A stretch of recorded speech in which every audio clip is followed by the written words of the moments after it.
Yeah. Oh, why does it have that green thing? I don't know. It's okay. All right. Right. Welcome everybody to the Federal Jobs panel. Thank you all for coming. We also have University of Maine at Chias zooming in. So we have a student group here remotely also. They will be participating during the question and answer portion. So just keep in mind that we have an audience remotely as well. I'd like to thank all of the wonderful people on the panel here for coming in today and joining us. Can't really hear very well, can we?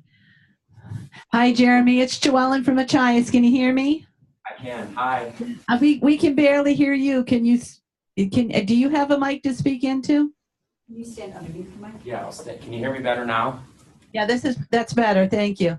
Okay, cool. So we will go ahead and get started here. We're just going to go down the panel. As you can see on the program, we're giving everybody the opportunity to kind of do a little bit of talk about their agency, what their role is, and we'll go ahead and get started with. Yeah. Oh, there it goes with the National Park Service. So we'll start over here. Okay, Jeremy. Yep. Should I be standing No, in the mic? you can speak, just project like you would. I am a stander and I'll stand as close as I can to that. I'll try not to block Tammy. Sounds great. Thank you, Chris-Ann. And I'm really honored to be here with other federal agencies and excited to see that so many people have shown up today, remotely and in person. My name's Meg Scheid. I work as a National Park Ranger at St. Croix Island International Historic Site here in Maine, in Calais. And my colleague, my name's Tammy Goodwin. I'm an HR specialist, and I'm duty stationed at Acadia National Park in Bar Harbor, Maine. about 2.5 hours away. Acadia National Park is St. Croix Island's administrative park because we're such a tiny little site. And I'm just going to give you an overview of the National Park Service in general, sort of get your blood pumping in terms of what the Park Service is. And then Tammy's going to tell you a little bit about her specialty in HR. So for those of you that don't know anything about the National Park Service, just briefly, have you visited a national park? Yosemite, Acadia, Yellowstone, any of those? Great. So I look like a police officer, but I'm not. I'm a teacher. And in the National Park Service, the teacher term is an interpreter, not necessarily a language interpreter, but we're interpreting nature and culture to the visiting public who are on vacation.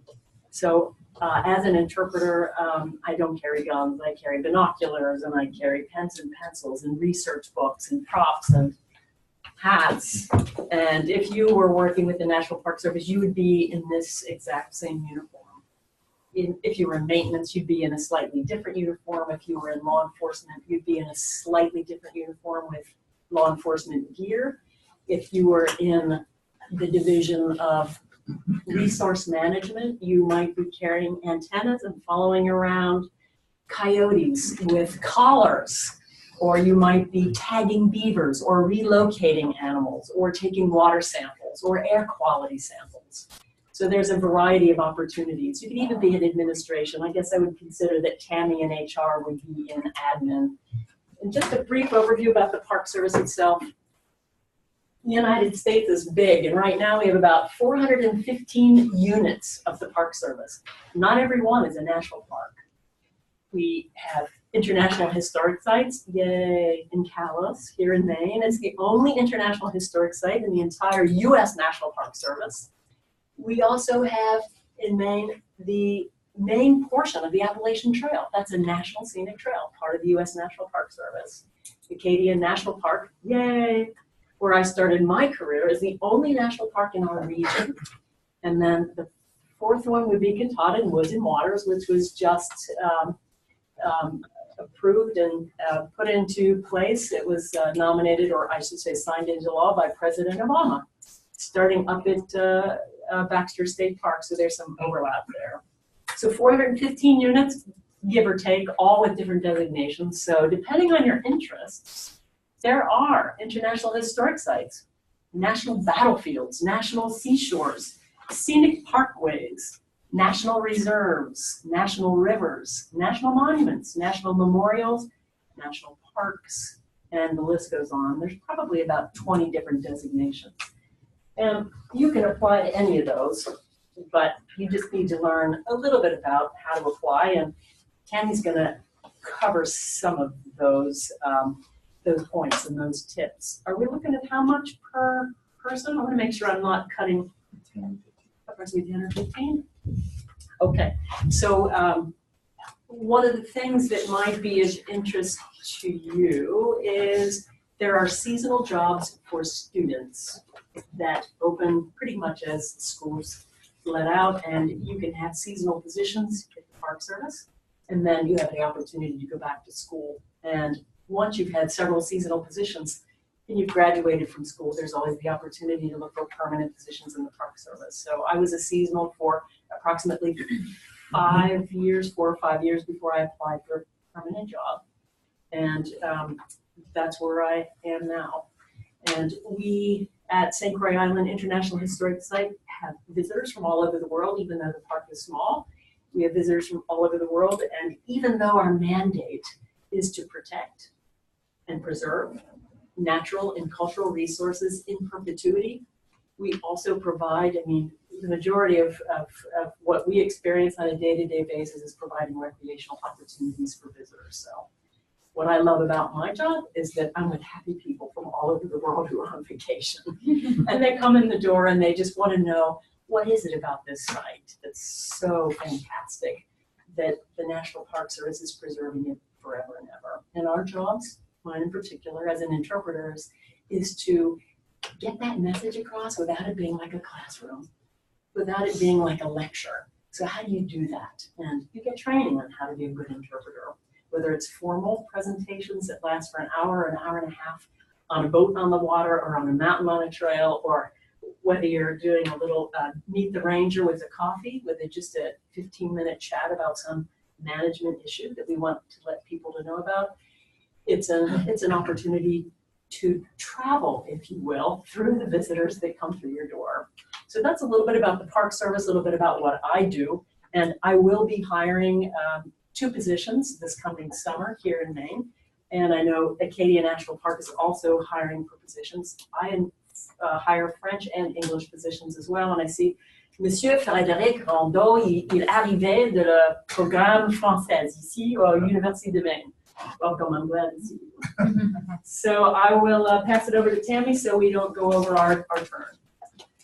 Like I said, I'm a human resources specialist. I'm out of Acadia National Park, but myself and 7 other specialists that I work with, we review applications from Maine all the way to New York. Last year alone, we looked at over 16,000 plus resumes for jobs that we were having people apply to. Some quick tips that I can give you. All of our jobs are announced on usajobs.gov. If you're not familiar with that website, you can go on that website, look it over, set up an account.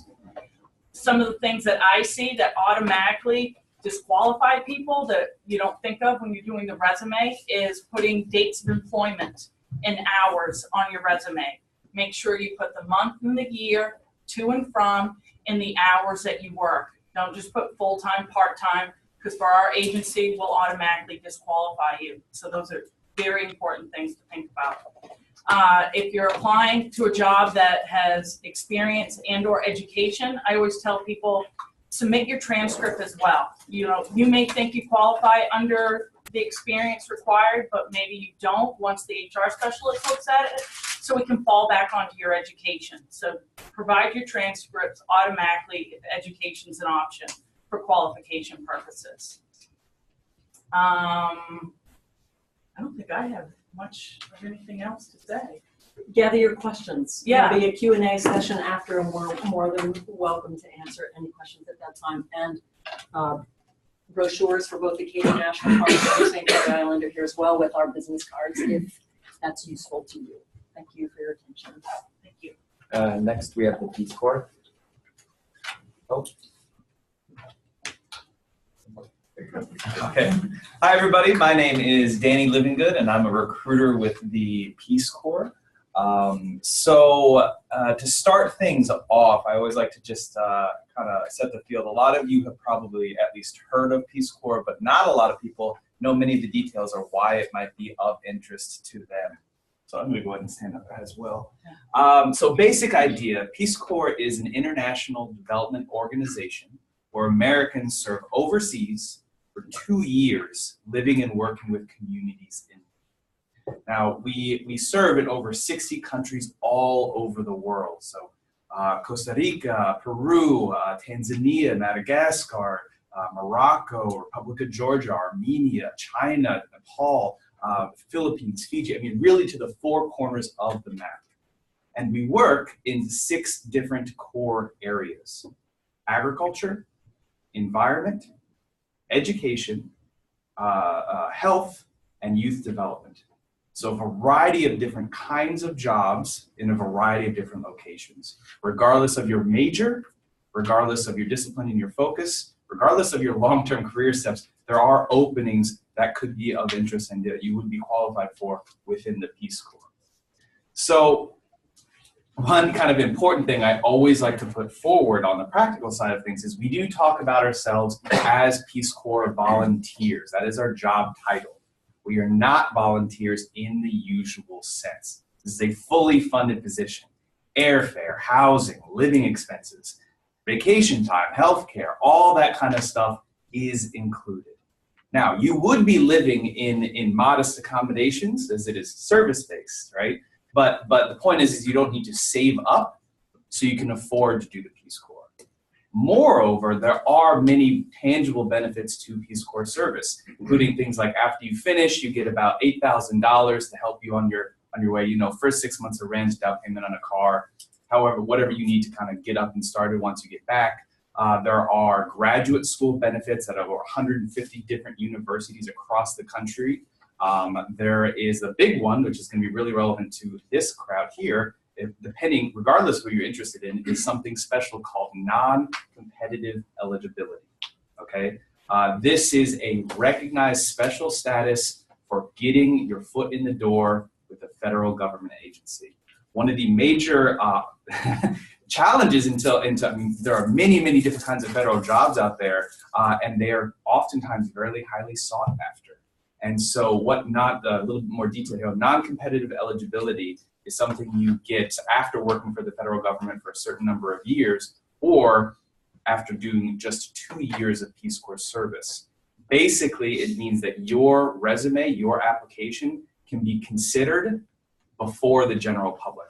So they don't even look at the huge volume of resumes coming into the general public. You get considered before that. So it can open up your career into the federal government, even if it's a transition from something quite different. So there can be some incredible opportunities there. So a little bit more about what Peace Corps service is actually like. So when we talk about Peace Corps, most people think of our first goal. Okay, so Peace Corps has 3 goals. It's our bylaws, our mandate.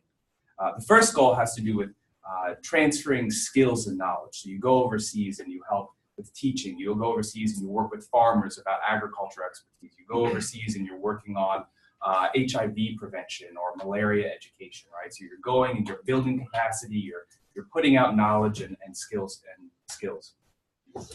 The second 2 goals, however, are all about sharing culture in both directions. So both Americans sharing culture about America and American life and those kinds of things, and with their host community partners, as well as those volunteers bringing back those perspectives and bringing back that knowledge back home. So I'm going to tell you a short story about how that came up for me.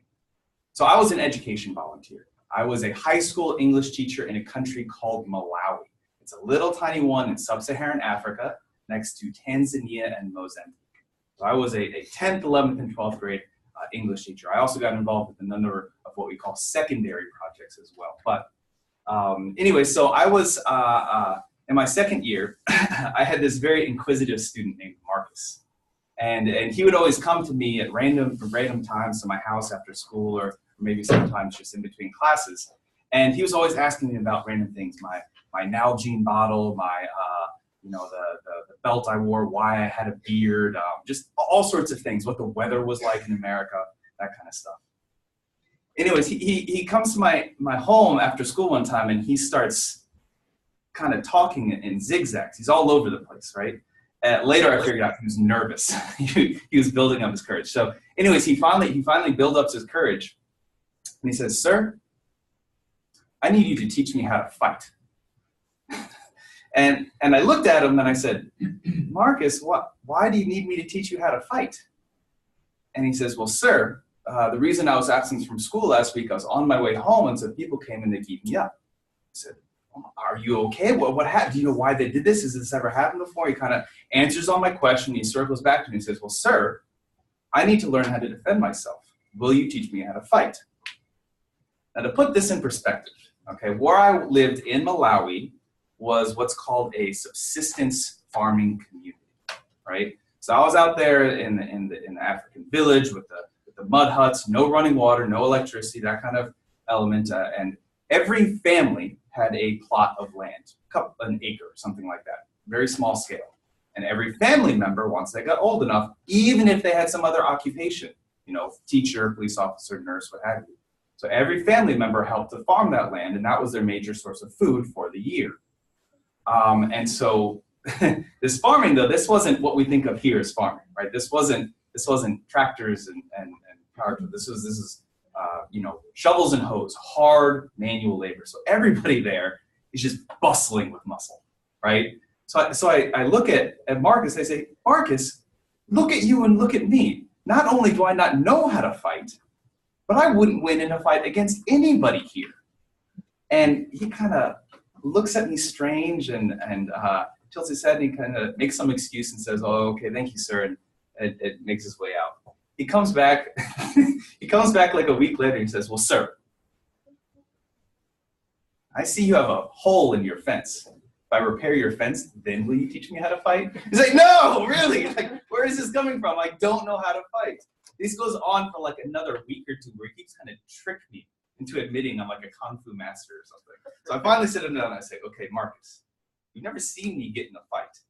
Why do you think I know how to fight? He says, sir, I just know it. And I say, well, how do you know it? He's like, well, all Americans can fight. I say, well, how do you know that? He says, well, I've seen it. Where have you seen it? That's how I learned about the Village movie theater. Now, this is nothing like what you and I think of as a movie theater, right? So where I lived where at the school, they had no electricity, but about 2 miles away in the village center, there were a couple of little businesses that had electricity, where the market was, that kind of stuff. And they had a little mud hut, quarter the size of this room, with dirt floor, a couple wooden benches, and a 90s era square TV with a VHS player, right? Now in Malawi, the national language is something called Chichewa. It's a cousin to Swahili, but they speak in Tanzania. And in the rural environment, especially, most of the community members speak very little English. Hello, how are you, that kind of stuff. Additionally, in Malawi, as you can imagine, it's a little tiny African country, doesn't really have a big movie industry. There, like many places in the rest of the world, the biggest name in movies is Hollywood, American-made movies. So they're watching American movies, but they don't speak any English. So they're not going to be watching comedies or dramas or thrillers, anything where the nature of the movie has to do with what they're saying. They're going to be watching the movies where it doesn't really matter what they're talking about. They can kind of just figure it out by watching, meaning action movies, cheap action movies. Sylvester Stallone, Van Damme, that kind of stuff, in which the American, who's bloody and beaten and tired and facing some 7-foot man giant, and one hit and the guy's falling through a concrete wall. And he's seen it again and again and again. He goes, well, it doesn't matter what they look like. Americans have secret American power, right? And so I kind of calm things down and I explain, oh no, the special effects and wires and all these things. He's like, well, what about this? What about that? He's trying to trick me into, figuring it out. And he finally takes a moment and he says, well, sir, why do you all make movies that don't make any sense? Right? And it kind of took me off guard. I was like, huh, right? I've never thought about it that way. And that's the point, right? When you go overseas for something like Peace Corps, this is not, again, like what most of you have probably already done before. Even if you've traveled overseas, maybe you've done study abroad, maybe you've had the opportunity to go on a vacation, right? This is not visiting another country. This is not traveling there. You get to live overseas with everything that entails. You have your house, you have your market day, you have your laundry day, you have your neighbors. You have that one neighbor you don't really like, right? All of the ups and downs that come with living somewhere, and the experience that grants is what comes with Peace Corps service, right? You really get to integrate it into this culture. And what that means isn't just learning about the food they eat, their art, the kind of housing that they live in, right? Those are all the superficial information. That's data. You can look that up in an encyclopedia. What you get from living there is a new set of eyes with which to view the world. Not just understanding their culture, but things to look back at your own, a broader perspective, right? So the kind of experience that Peace Corps can grant you really is this immersive, life-changing experience. Again, you can go on in a very different direction afterwards to start your career, maybe with the federal government, maybe not, right? But there are some incredible experiences. So bottom line, for anybody interested in the idea of living and working abroad, learning a new language, immersing in a new culture, or working with communities in need, any of that on your radar, then Peace Corps should definitely be an option to consider. Before we get all distracted, should anybody have interest going forward, I'd have set up a little station back there. You can sign up to give me your information, and there's some additional catalogs for some basic information. Thank you all very much. So next we have the USDA. Yep. So Great, I'll start.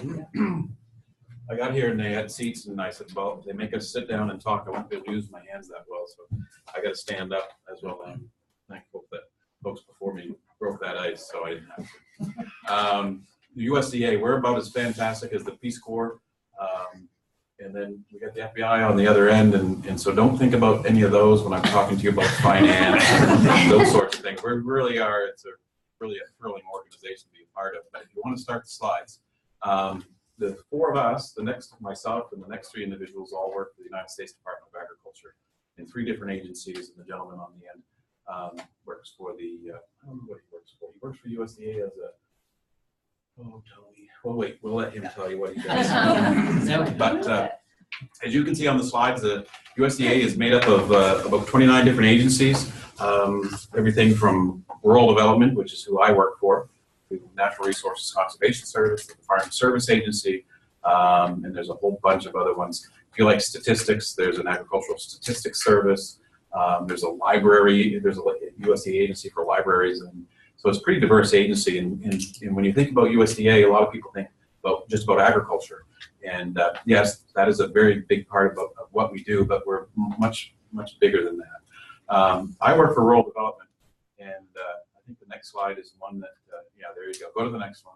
Then you can skip. Oh, good. My face is hidden. My name is Tim Hobbs, and I'm originally from Presque Isle, and I worked for the potato industry for the last 20 years. In December, I became the state director of rural development, and I'm the only one here that I think is a political appointee. And so you can get jobs with the federal government in a lot of different ways. And one of the ways that you can get them is to become a political appointee when the administration changes and that sort of thing. So as far as USDA in Maine, there's 2 agencies that have that structure. Rural development is one, and the Farm Service Agency is another. And so you can see from my bio where I've been and what I've done, mostly working for potato guys, doing lobbying work in Augusta and Washington for the last 20 years. So we can skip ahead. So a little bit about rural development. Most of the federal government has acronyms and acronyms for everything. And so when we say rural development, think RD, USDA RD, so that's us. And so you may see that listed in different places. So we are rural development. We're essentially a bank. If you looked at the financial institutions in this country, rural development, based upon the volume of funds that we handle, would be about the 6th largest bank in the country. So rural development is that piece of USDA that's not really agriculture. We have about 40 programs. 2 of those are directly related to agriculture. One is a value-added producer grant, where we get grants to farmers to do. We got one guy that got a grant to do kimchi and sauerkraut, packaging and doing some of that stuff, all in state. And then we have a REAP grant, again another acronym, but it's essentially a grant that helps pay for solar installations, and then we target agricultural producers rest of our programs are programs that improve the quality of life in rural America. We are rural development, and so that's why we're in USDA, because agriculture is rural, and so that makes sense at a particular level. And then some people would argue that it doesn't make a lot of sense at some particular level. But we have three major kinds of programs. You have a housing program. We do single-family housing, multifamily housing, direct loans, indirect loans, guarantees. We finance home repairs. We have grant components that help low-income individuals put a new roof on their home or a new furnace in their home, those sorts of things. We have a section within rural development that does community programs. And when you think about that, think about community facilities, those types of facilities that benefit more than just one entity, so a whole community, such as hospitals, clinics, schools, libraries, daycare centers. We finance police stations, fire stations, ambulances. We do a lot of different things. And I say we finance, so I've talked a little bit about how we're a bank, but we also have a grant component, and that's kind of like the enticement to come in and talk to us. We can't grant, some instances we can, but in most cases, our grant component is a small portion of the total financial package. But it's there, it is an advantage. It goes along with our low interest rate, long-term type of programs that we have. Some other community programs that we do, but one of the biggest things that we're focused on right now as an agency within USDA is broadband and expanding broadband. And you all know that there's places that you can't keep a phone call going in the state. There's a place where, and it's more than you think maybe, unless you've been out driving around. My park. Yeah, in some places between here and Berwick. So it's kind of an oddball mismatch of broadband service, not only cellular service, but internet access. And so this administration has made that one of their #1 priorities for USDA is to change that. And back in the way back, there was a rural electric program, electrification, and then think about how the federal government paid to put in electrical service to all residents of the country. There's an interstate program where all the interstates were built and financed. So the broadband piece that we're engaging in, and we're just starting in, is at that type of scale of development. So that's a really cool one that a lot of people are interested in. Go to the next slide, please. And then we have housing, we have community programs, and we have business programs. And we do, that's where our solar programs, our geothermal energy programs, our value-added producer grants, the agricultural ones I was telling you about are there. We do a lot of guaranteed loans where a bank, you go in, you own, I don't know what you own. Say you own the kimchi, you're the kimchi guy, and you want to borrow $1 million to put in your packing line. And the bank says, we're not that, we'd like to help you out, but if your finances aren't such that we feel real comfortable with that, well, we can come in and guarantee that the bank won't lose any money. And the bank says, okay, we'll do that. That's a good deal for us. So, you're taking the USDA or the federal government's taking the risk. And so that's kind of the point of our guarantee programs. And that's true whether it's housing or community facilities or business cooperative programs. Next slide. I'm going to make it quicker than I have been. This is where our offices are: Prescott, Bangor, Lewiston, Scarborough. And then we have the state offices in Bangor. You can kind of see the distribution there. We have 43 employees, dedicated employees, working hard to deliver our programs. That's true. Next slide. There's a little bit about the numbers and the size of our entity. I told you we were about the 6th largest bank in the country if you looked at comparative institutions. If you go to the next slide, you can see what that what the dollar amount for. So for in 2017, it was about a $400 million investment made in Maine through our agency. You can see how that's broken out. And the biggest amount, obviously, is the housing program.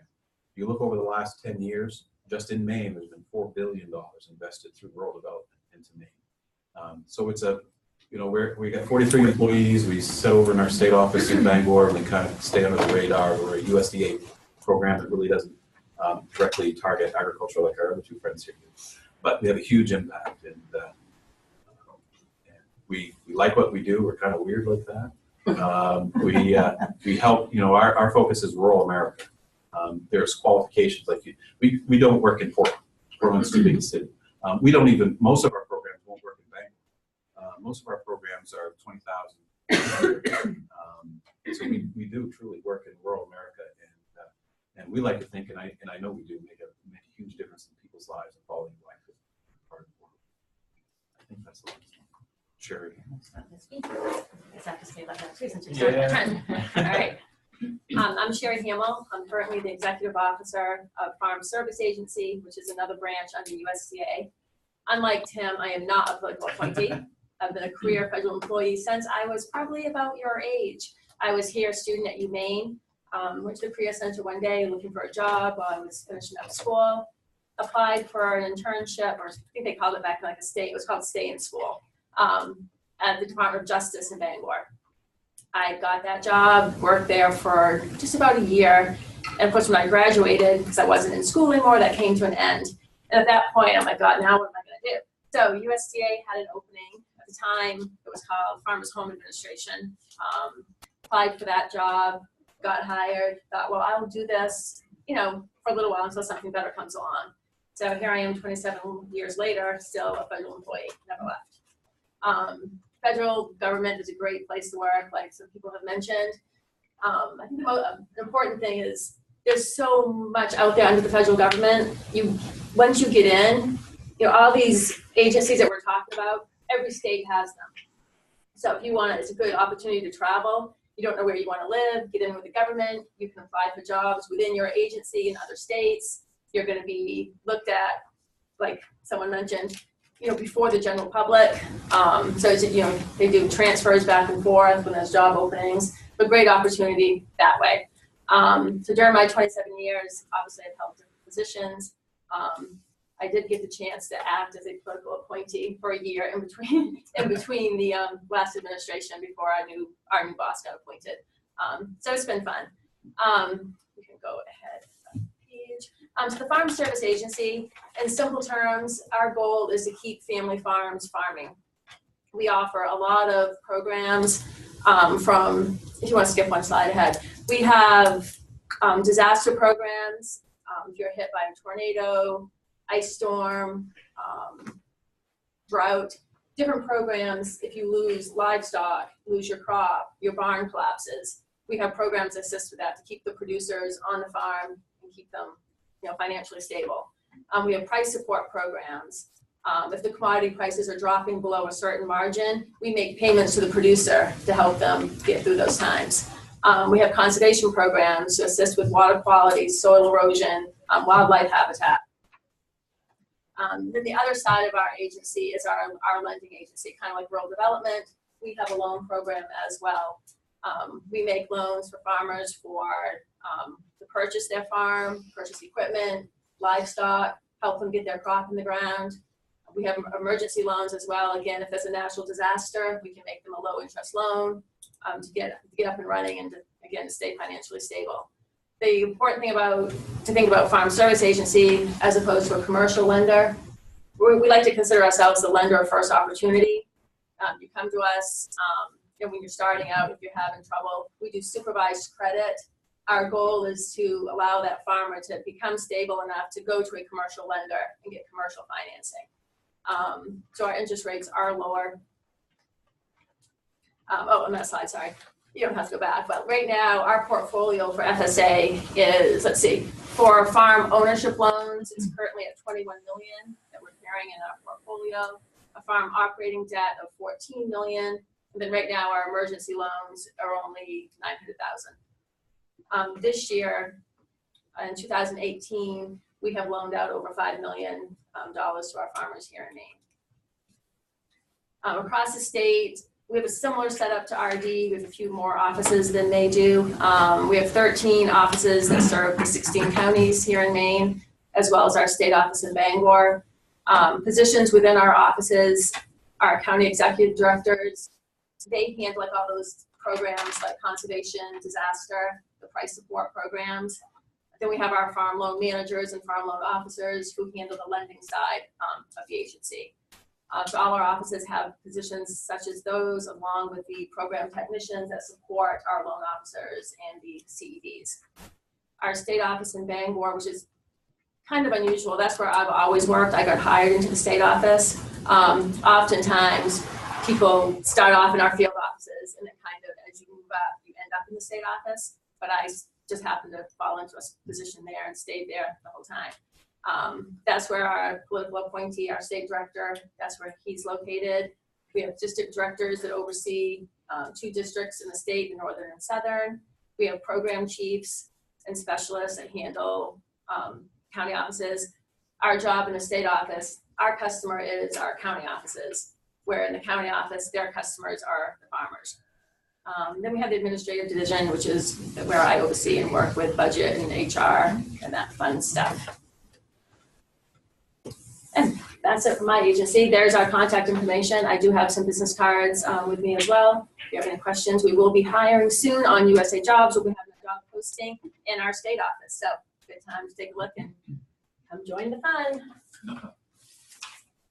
Okay. I'll stand also. My name is Kathy Pullman. I'm with the Natural Resources Conservation Service. I'm standing in for Juan Hernandez. He's our state director, and he's working with FEMA in Puerto Rico. So the bio, those are always weird for us when you're doing our bio. It's a delight to be here. It's so fun for us to get off out of our offices and on the college campuses and transfer some knowledge. I do just one thing about my bio. I have worked in 8 states. Some people say, man, she can't keep a job because I've had 13 duty stations, and I'll come back to that. But I have been employed for 31 years with the Natural Resource Conservation Service, and I'm very, very proud to have served my country as a civilian, which is also known as a civil servant. Non-military, we're considered, all of us here, as civil servants. And we take an oath of office, and it's pretty amazing career, and I'll get with that if we go to the next slide. So the Natural Resources Conservation Service, it was formerly known as the Soil Conservation Service. We were born out of the Dust Bowl in 1935. You don't want to do math in public, but if you take that, it's 83 years old, right? So we have our mission of helping people help the land. What does that mean? Well, we do 2 things. We deliver our services out, and we do that in the form of technical assistance and financial assistance. And our technical assistants are our people. They have the knowledge and resources to work with the landowner. So a landowner perhaps will come in and they say, I've got a bad gully cut coming up my field. It's ripping. It's, a lot of soil loss, and I want to put in a waterway. But they don't necessarily want financial assistance, but perhaps they want to have a standards inspection and a waterway put in. So one of our engineers would go out there, or soil conservationists, and design that for them. If they wanted financial assistance, then they would apply for one of our programs. Go to the next slide there, Jim. So here's some of our positions. I mentioned I worked in 8 states. Usually the states with our NRCS, Natural Resource Conservation Service, we range from 24 programs, or 24 occupational series positions rather, to about 34.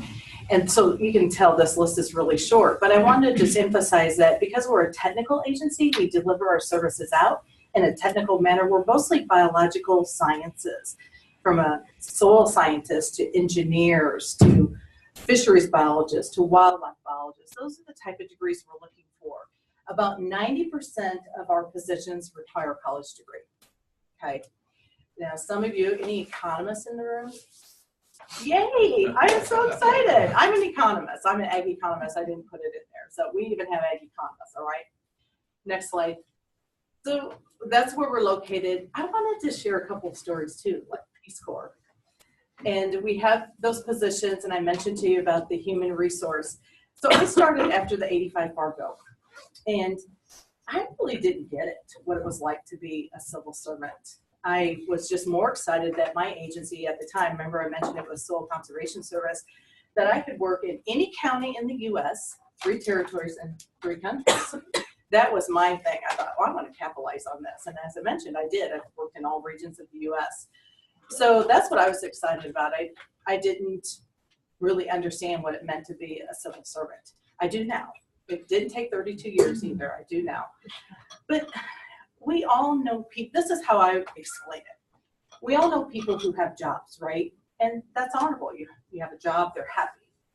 We all know people who have careers. They're lucky to have careers. A lot of people think of people that have careers that have a college degree and jobs not. That's not the case. I mean, lucky to have a job, you're lucky to have a career. If you're a civil servant, you get into a different category. Because all of us, and I'm biased to USDA, and I'm supposed to be advocating for USDA, but for all civil servants, for all of us at the table, that category is make a difference. And so when you go out into the workforce, you're looking for that. Are you looking for a job?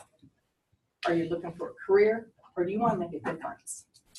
And if you want to make a difference, please give federal employment, civil service, federal employment, please give us a nod. Because I promise you, you will be able to make a difference. Whether it's in the Peace Corps, FBI, USDA, you'll get to make a difference. So give us a nod. And I mean that by, don't just look over in USA jobs. Be serious and consider being a civil servant. You won't regret it.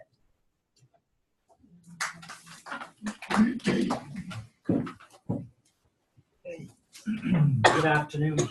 My name is Tony Needick, and I'm the Human Resource Manager for USDA Rural Development. I've worked with Tim.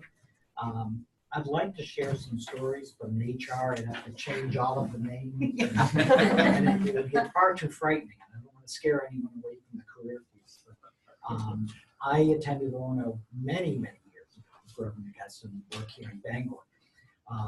What I wanted to talk about today is primarily, as I think Tammy mentioned earlier, our primary means of filling federal positions in the government is through a site called USA Jobs. The very good thing about USA Jobs is all federal agencies, all locations, all position types, are all at this one site.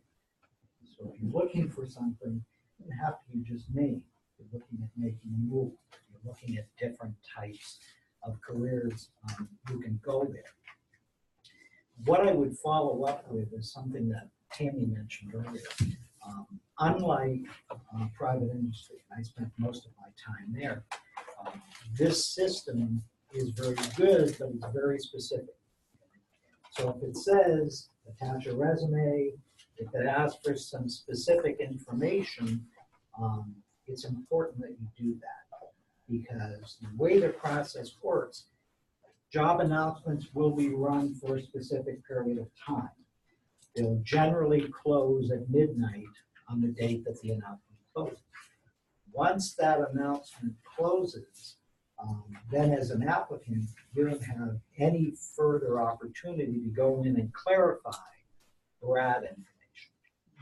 So again, unlike private industry, the HR people who are processing have to work with what you have. Okay, very specific to ensure that we're following all appropriate laws, all regulations. We're hiring fairly in our process. Also, when you look at those announcements, on the announcement there'll be an HR contact person. I would strongly urge you, if you have any questions, call that person. Call them. Put my application in. I mean, we can't give you the secret code. And okay, if you do this, you're going to get a job. But we can certainly answer any questions that you may have to ensure that you're doing the things you need to do. To put yourself in a better position to be considered, then hopefully, obtain an interview for any of these positions. So once again, what I would say is take a look at USA Jobs, create a profile. It'll help you to set that up where you can put your resume, you can put all pertinent, we talked about transcripts, all that information there. And then you can also set up search, different search types. So if you're looking for a position with the FBI, you can put down anytime there's a position to notify you, by email. It's USDA. If you're looking for full-time, part-time, all of that is there for you. So again, I would urge you to take a look at the site. It'll tell you how to do all the things that are up there, and take advantage of calling whoever the HR person. Thank you. Next, let's go back. Sorry, one quick interruption. Peace Corps is a unique agency. Our positions are not on usajobs.gov. Ours are on peacecorps.gov. So just quick note there. Sorry to interrupt. Thank you. Hi, I'm Brendan Fahey. I work here at the University of Maine as a recruiter for the Army ROTC program. My story, and just tying in with all this, I have what's called the Department of the Army civilian position. I'm a DAC, or Department of Defense. We're part of the Department of Defense. So my federal job, to echo, I'll say a lot of things that you've heard before. I'm retired Army. I served 28 years. When I got out, I actually worked for a contractor for the Army ROTC program down at our regional office in New Jersey. And I immediately started applying through USA Jobs for a government position within the Army ROTC program.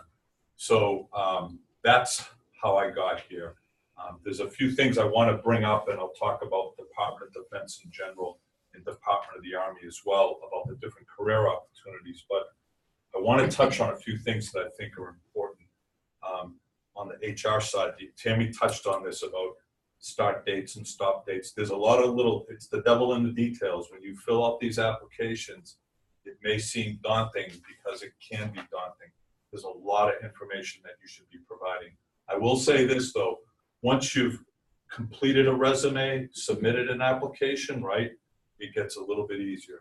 So if you have an interest in, say, financing, there's a number of different programs at the federal government level associated with financing. They're in the Department of Defense, they're in the Department of the Army, they're at the IRS, they're with the Border Patrol, the FBI. I mean, I can't imagine how many there are, but everybody needs accountants, just like in corporate America. The same thing with engineers. If you have a desire to be in the engineering, the Corps of Engineers, part of the Army, right? That's almost all civilian agencies. You can be that engineer who's building a dam or a bridge, or that wildlife ecologist, biologist, marine biologist who's helping to study floodplain water management within that Army Department, U.S. Army Corps of Engineers. That's just one of numerous examples out there. Those positions also, if you want to go with the USDA, I'm sure you have teams of environmentalists, environmental engineers and marine biologists that are all out there trying to figure out watershed, pollution abatement control measures and fertilizers and God knows what. It just goes on and on and on and on with the USDA and whatnot. So I encourage you to think broad-based within the Department of Defense, almost every imaginable education, academic major that you have, if that's truly what you want to pursue, it's available within the Department of Defense, specifically within the Department of the Army where I work. I do want to touch on one thing, and I'll let you know up front, I'm a recruiter, okay? So this is me telling you that it doesn't have to be Army ROTC. Let the agencies, they can back me up or refute this, but as the Peace Corps gentleman was saying, David Levingood, you get priority preference. It's more, they get more priority, I believe, than us. But if you are a veteran, and you can be a weekend warrior in the National Guard, you now get to put that down on your application. So all things being equal, multiple applicants for a limited number of positions, the person with the veterans service, the military service, gets the head start, gets the preference. So it's something to think about. I look out here, you're all young, I'm not. But I was in your shoes, and I'm telling you, you have decades upon decades to get there. So don't be intimidated by people who talk about the Peace Corps. Well, that's not what you don't want to be. Do it. To do those things to help prepare yourself to gain that experience, to pad that resume, if you will. This is where it comes. So don't overlook the opportunity at military service. Some of it dovetails in nicely, obviously, if you want to work with the DEA, kind of like a military organization, right? If you have that background, I'm sure it helps you in your pursuits there. But as I was saying earlier, with the Department of Defense and the Department of the Army, we have everything from personnel management. We have in our program right here, we have one logistician, a federal employee. In this little tiny Army ROTC program, 11 cadre members. Most of them are military. There's 3 federal employees. I'm the recruiter. Another person does human resources, the HRA, and another person is a logistician. Oh, by the way, our 3 backgrounds, I was a helicopter pilot. One was a maintainer of aircraft, and the other one was an infantryman. That really didn't help have a direct association with our positions now, but it does tell you as you progress through your careers, you gain experience in certain areas that may be short term, but you know, it all helps us get to those positions that you're going to be in later on in your career. So do think about some type of, you know, what makes you more marketable for those competitive positions. You know, don't overlook the opportunity to go into the National Guard as a part-time soldier if you don't want to do it full-time.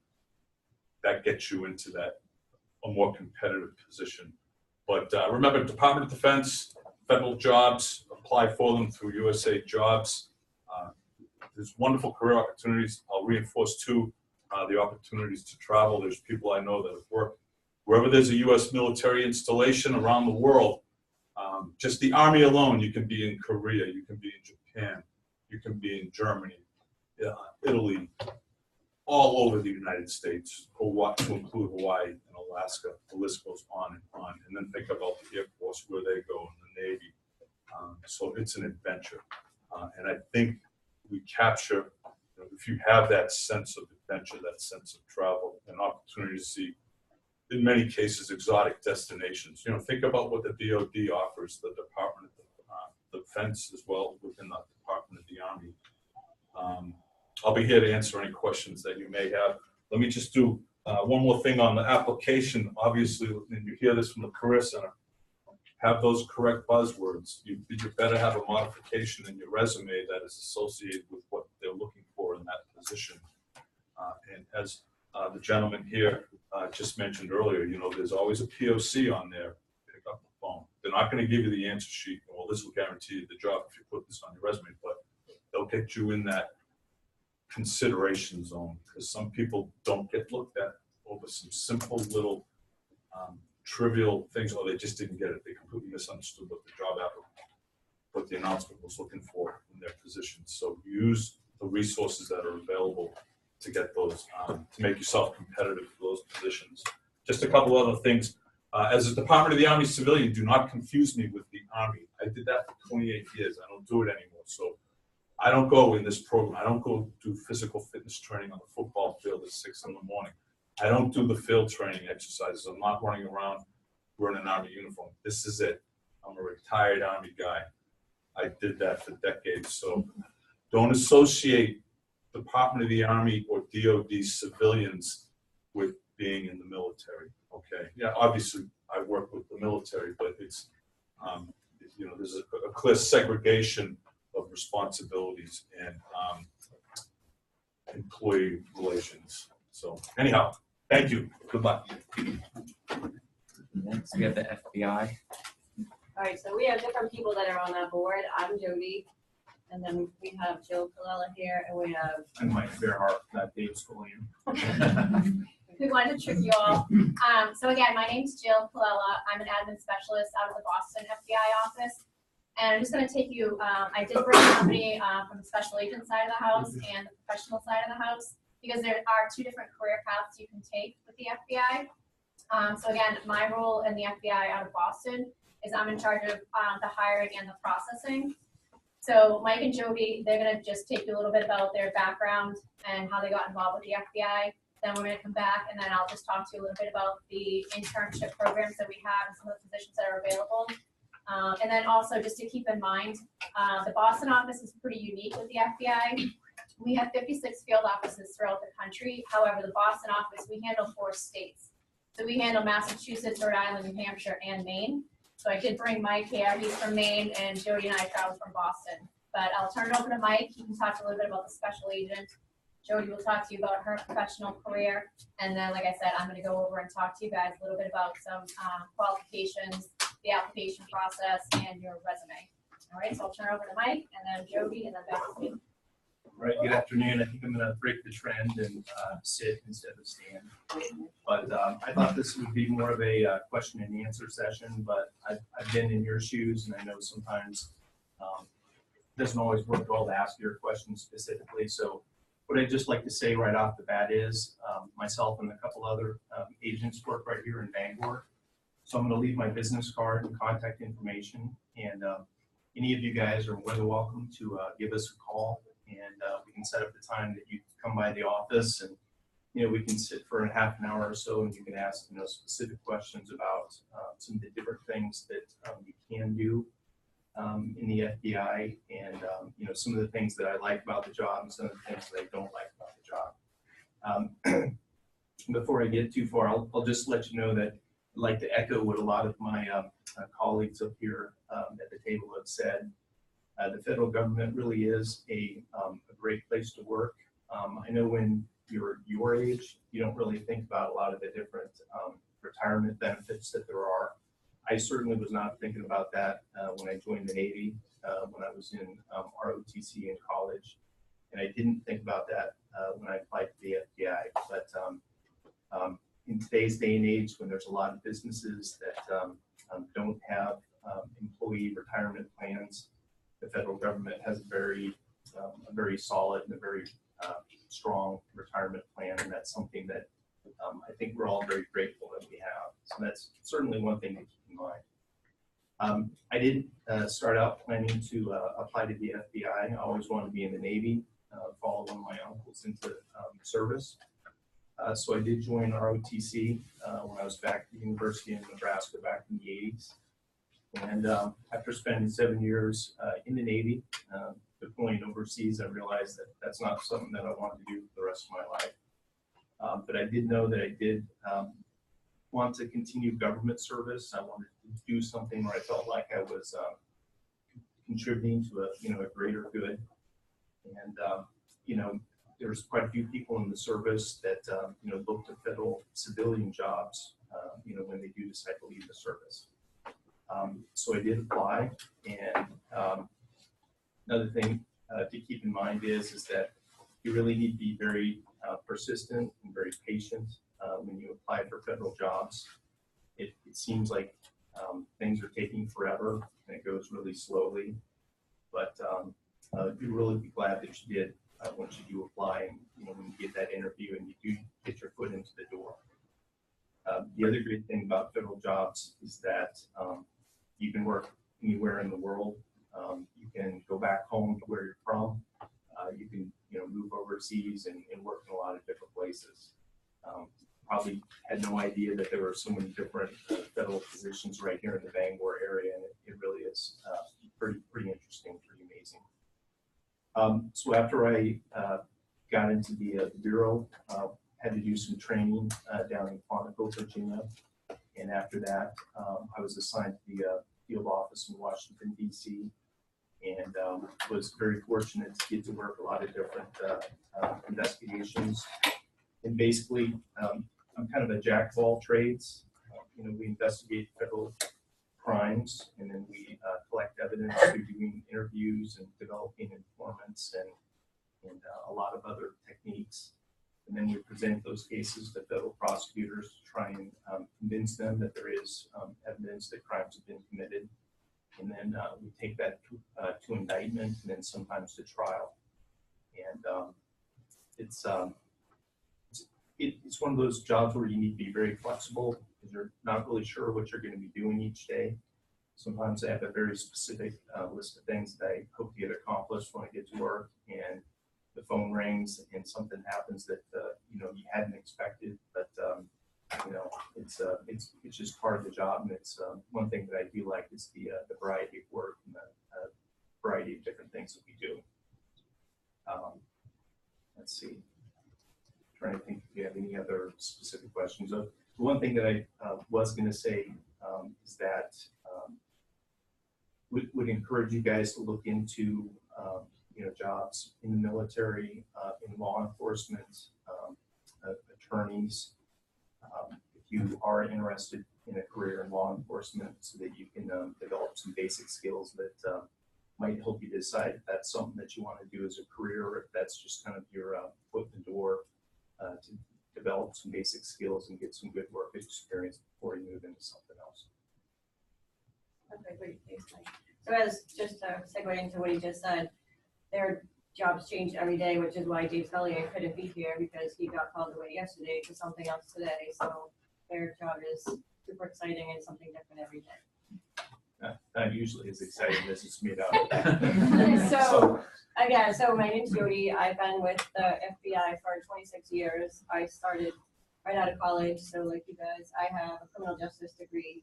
That was not what I intended to do with my criminal justice degree. I originally wanted to go into probation and parole. However, I couldn't get my foot in the door because you needed experience to get a job. So I started as a typist with the FBI. I found a job application, applied to it, took the test, got in. I've been there ever since. I absolutely love working for the government. Like everyone, I'll echo the same thing. It's a great career. It's job security. Normally, if you start with a government job, you're going to be there from start to when you retire. I then was an intel analyst, and again had the opportunity to travel. I went to Germany to work on case work with the German Federal Police after 9/11. It was super exciting, super crazy.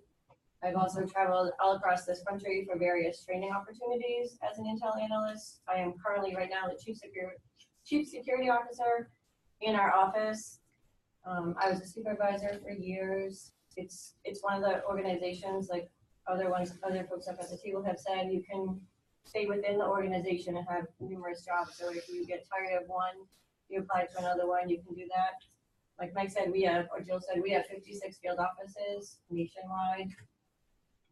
Within the 56 field offices, we have what's known as resident agencies. So if you wanted to try to transfer to a different field division, you could be in a remote area in South Dakota, or like here, the Bangor office up here is considered a resident agency. We have offices in Augusta, Maine, Portland, Maine, 6 different ones in Massachusetts, and 2 in New Hampshire. I guess that's all for now. If I think of anything after I'll talk until it's done. All right, I'm going to stand up a little bit. So everything that I'm going to cover today can also be found on our website, fbijobs.gov. And also, in order to apply, you have to apply to fbijobs.gov. We no longer advertise on USA Jobs, so keynote to write down fbijobs.gov. And just a little bit about, I'm going to just briefly go over the special agent position, only because most of you probably don't meet the age qualifications. In order to be a special agent, you have to be between the ages of 23 and 36. You have to have that 4-year college degree. Anyone that works for the FBI has to be a U.S. citizen. So again, most of you are not within that age requirement, or you don't have the degree yet, or you don't have that full-time professional work experience. So I'd like to focus the presentation mostly on our internship program, which is for anyone who's a freshman, sophomore, junior, or senior. One thing to keep in mind, you have to have at least a 3.0 grade point average or higher. When you leave here today or after our presentation, again, go online. The applications are open right now. They close October 14th. I know we will be back October 17th for another career fair. But at that point, the deadline has already passed. So you make sure that you go online, FBI Jobs, and apply now. And like most people here said today as well, pay attention to detail. If they're asking you to attach a resume, attach a resume. If they're asking you to attach your transcripts, attach the transcripts. Again, if you can't follow simple instructions, why do we want to hire you? I actually like those students that don't follow instructions because it's a very competitive internship program. So the less applications we have to look through, the easier it is to get you guys into those interviews. But again, pay attention to detail. Anyone that works for the FBI, we all have top secret clearances. So in order for us to give you that top secret clearance, there's certain parts of the hiring process that you have to pass. Polygraph being one of them. You guys familiar with the polygraph? If you're not, that's the lie detector. So everyone will take a polygraph if you are selected. Anyone have any idea of what the failure ratio is for a polygraph for the FBI? High, low, anyone thoughts? High. Thank you. So it's about 70% failure ratio. And the reason why it's so high, it's you guys, students. I'm going to tell you why. In order to apply for the FBI and get a job with us, you must be in compliance with the FBI drug policy. So again, that is on our website. So take a look at the website. I'm going to go over that with you now. This is definitely a key point.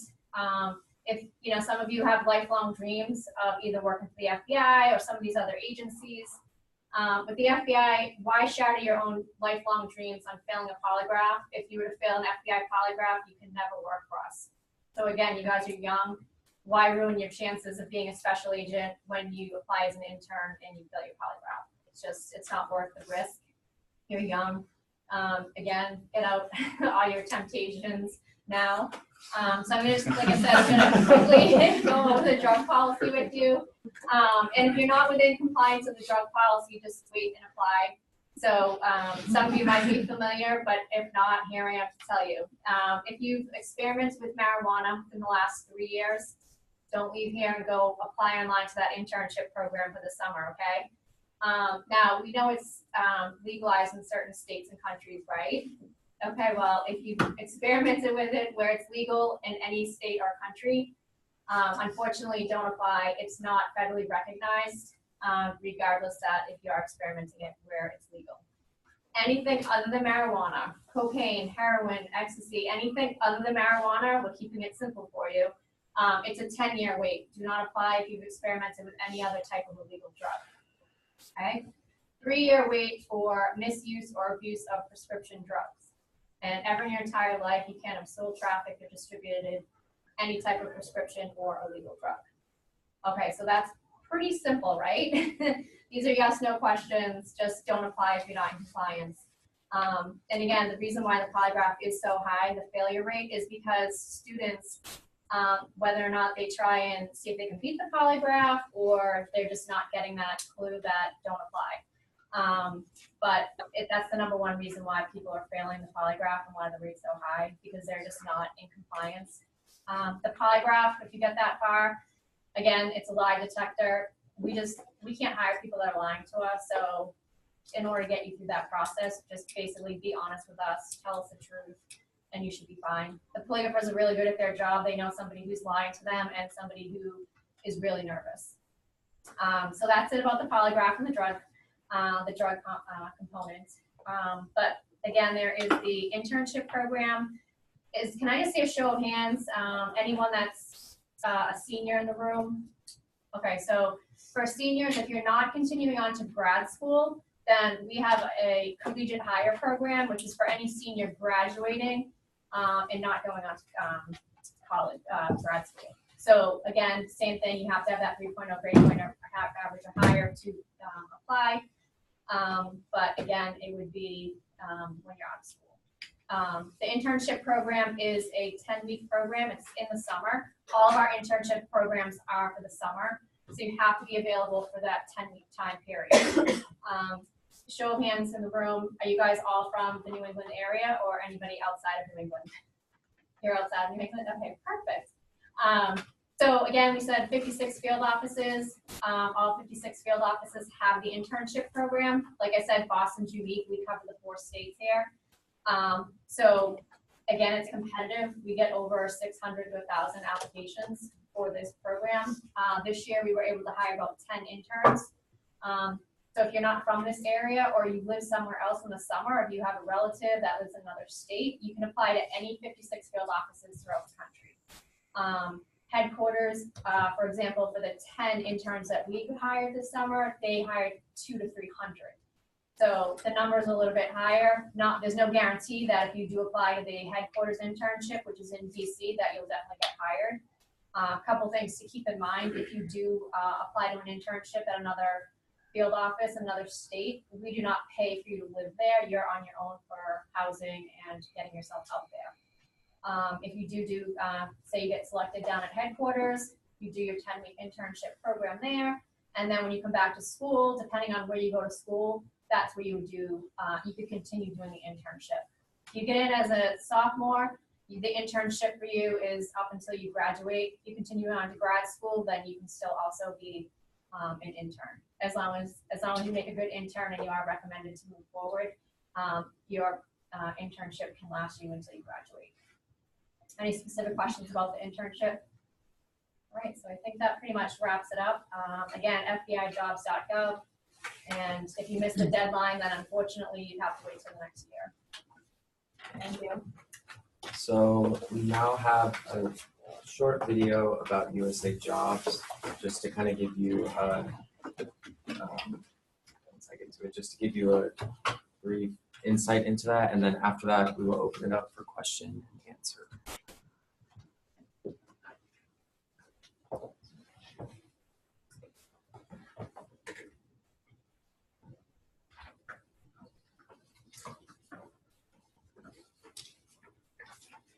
In this video, I'd like to give you a brief overview of how the federal application process works, so you can be better informed when searching and applying for federal jobs. You can start your job search by going to usajobs.gov. USA Jobs is the federal government's main employment website where you will find and apply for jobs, as well as get answers to your questions about federal employment. Once on the site, we recommend that you create an account and complete your profile by providing the requested information so you can customize your job search experience. Completing your profile allows you to save job searches, create and edit your resume, upload supporting documents such as school transcripts, and manage your applications all in one place. Inputting your resume and supporting documents in USA Jobs ahead of time will mean that you are prepared to apply for jobs when you are ready. USA Jobs gives you the option of performing a basic job search by entering keywords and the location where you want to work, or a more advanced search in which you can use several filters such as pay, work schedule, department and agency, and others to refine your search and narrow your results to the jobs that best meet your criteria. You can also filter job results by a specific hiring path, including jobs open to students and recent graduates, or open to the public as compared to those open only to federal employees. Your search will lead to results showing any job opportunity announcements, which are federal job postings, that meet your search criteria. Review job opportunity announcements carefully to ensure they describe work that interests you and for which you are eligible and meet the required qualifications. Next, you want to prepare your application in USA Jobs. Your federal application consists of your resume and any supporting documents requested in the job opportunity announcement. Check out the How to Apply and Required Documents sections of the job opportunity announcement to learn the steps you must follow and the supporting documents needed in order for your application to be considered complete. Now keep in mind that if you do not provide a complete application package, you will not move forward in the hiring process. So be sure to follow all instructions in the job opportunity announcement. When you're ready to apply for a specific job, select the Apply button within the job opportunity announcement, and USA Jobs will then lead you through a 5-step process to complete your application. The first 4 steps include selecting your resume, selecting and supporting documents such as transcripts and cover letters, reviewing the package to ensure you are submitting all required documents, and then including personal information, for example, where you learned about the job and other demographic data. The 5th step is to continue the application process with the agency at which you are applying. In other words, your application will be sent from USA Jobs to the agency application system. Once in the agency system, you will complete any agency required steps, such as a questionnaire or uploading additional documents, and then submit the application. Only at that point is your application for the job considered complete. Once the agency receives your submitted application, you can check in your USA Jobs account to see that the status changes to received. Depending on the agency, you may get an email confirming they received it. If you do not get confirmation, we recommend that you follow up with the agency to ensure they receive the application. Here is what typically happens next. Once the job opportunity announcement closes, the hiring agency will begin the review process to determine if you are eligible and meet the qualifications for the job. Next, the agency may conduct additional assessments to determine which applicants are best qualified for the position. The agency will place applicants into quality categories based on qualifications, and the names of those in the highest category are sent to the hiring official. Depending on its policy, the agency may then conduct interviews. The hiring official will select the best candidate for the job and will make a tentative job offer. Other applicants will be notified that they were not selected. Most individuals selected for federal positions will be required to undergo a basic background investigation. Jobs that require access to sensitive information may require a security clearance that is more expensive than a background investigation.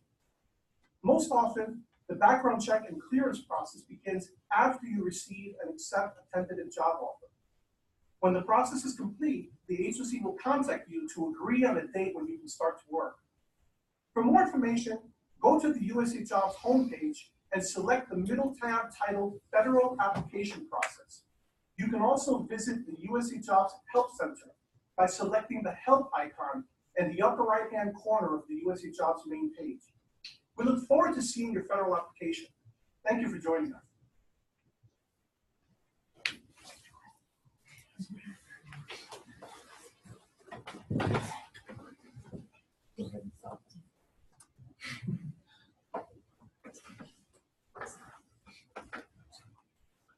Jeremy, can I just say something? Yeah, go ahead. I just want to talk a little bit about the resume for a minute.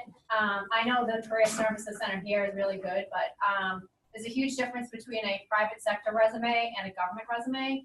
So I know for the FBI, we definitely want that government resume, not that one-page standard private sector resume. That one-page private sector resume is great for the private sector because they want to be hungry after they read your resume because they're going to call you in for that one-on-one interview and start getting you to talk about yourself and provide specific examples. I don't know about the other agencies, but for us, we want everything up front when you submit that resume on FBIjobs.gov, because when we get that resume, we're going to be looking for, okay, you have to have a 3.0 grade point average or higher. So if you don't put your GPA on your resume, well, that's one less resume I have to look at, one less interview that I'm going to conduct. But we're looking for that meat and potato in the resume. I shouldn't have to call you up and ask you any questions about the specific job that you've had, because that's what's going to get you to that one-on-one interview versus the private sector. They want to call you in and have you start talking about yourself. If you don't have everything on the resume when we're printing it up, you might miss out on that opportunity to get that one-on-one face-to-face interview with us. So we'll be here at the end. If you have your resume, we can take a look at it, give you some examples. I'll just throw it out there. Like sometimes somebody might work at Starbucks as a summer job. Well, they might just put on their resume that they serve coffee or they take orders. Well, you're kind of shortchanging yourself with that.